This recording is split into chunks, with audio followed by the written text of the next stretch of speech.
As pundits go, and culture often can nail it. Talking about the Kavanaugh crisis, she breaks it down, beginning with a hammer on the right. I am giving everybody every benefit of every doubt. I'm not attacking Ford, who, again, as I said last night, I've heard is a nice person. But this is a political tactic designed to prevent the president from putting his nominee on the court. Why are Republicans in the Congress playing along with this? I think some of them, and this is the only thing that I think makes it dangerous for Republicans, for Kavanaugh, and for the Republic, because there are certain Republicans in the Senate who so hate Trump, they would put their egos above the good of the country. The hammer strikes again. Who's running America? I think your point that if they get away with this, then you have CNN running the country. It's not even just the Democrats running the country. It's the media running the country, because this allegation could be made against anyone at any time. CNN takes a hit.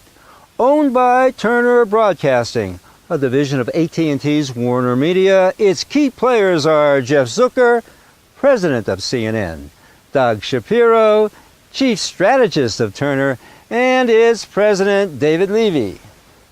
Now, if that's not enough control in the hands of a chosen few, then when adding to the mix Wolf Blitzer, Jacob Tapper, and John Berman, one wonders if perhaps a particular bias is shading CNN News. Is there an angle to be gained when dissevering reality from spin? Why is every news venue spotlighting outraged hacks, reaming old white Republican men for bullying Ford and blaming the victim? As long as you are a presumed white male Republican, whether it's the Duke Lacrosse case or, that dastardly Haven Monahan in the Rolling Stone story about the frat boys gang raping the gal, the whole thing turned out to be fake. There is no Haven Monahan.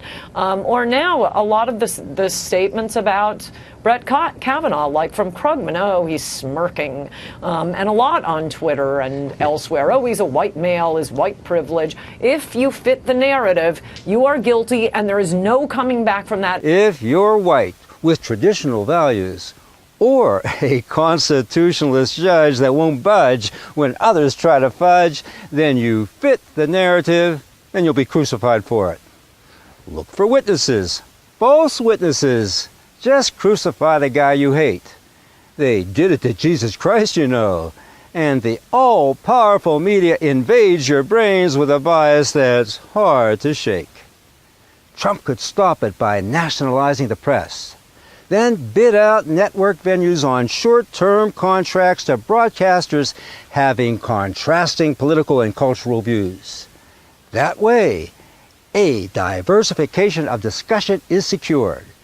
If not, we're stuck with a chosen few pushing their own interests, resorting to mind manipulation that molds opinions, feelings, and suspicions. Brett Kavanaugh and the White House are denying new allegations from a second woman against the Supreme Court nominee. These allegations are published in The New Yorker. Deborah Ramirez, a classmate of Kavanaugh's at Yale, says that Kavanaugh thrust his genitals in her face at a dorm party and caused her to touch it without her consent. Shades of fake news. But first off, she wasn't sure it was Kavanaugh because of significant gaps in her memories. But after 6 days with her Democrat lawyer, she decided, it could only be him. And by Berman joining Kavanaugh's denial with the White House. Brett Kavanaugh and the White House are denying new allegations from a second woman. It makes Kavanaugh's repudiation look like a political ruse. Tell me, why didn't Berman mention that Ramirez admitted she was stone drunk at the party? Look, according to the Constitution, the Senate is to advise and consent on Supreme Court nominees. It's concerned to discern if the candidate has the intellectual qualifications and judicial experience to weigh crucial cases in the highest court of the land.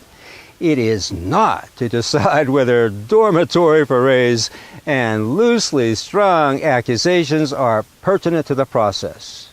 And why? When all kinds of sexual mores are pushed these days, the press part of the push, is this same press in an uproar about teenage makeout parties some 36 years ago.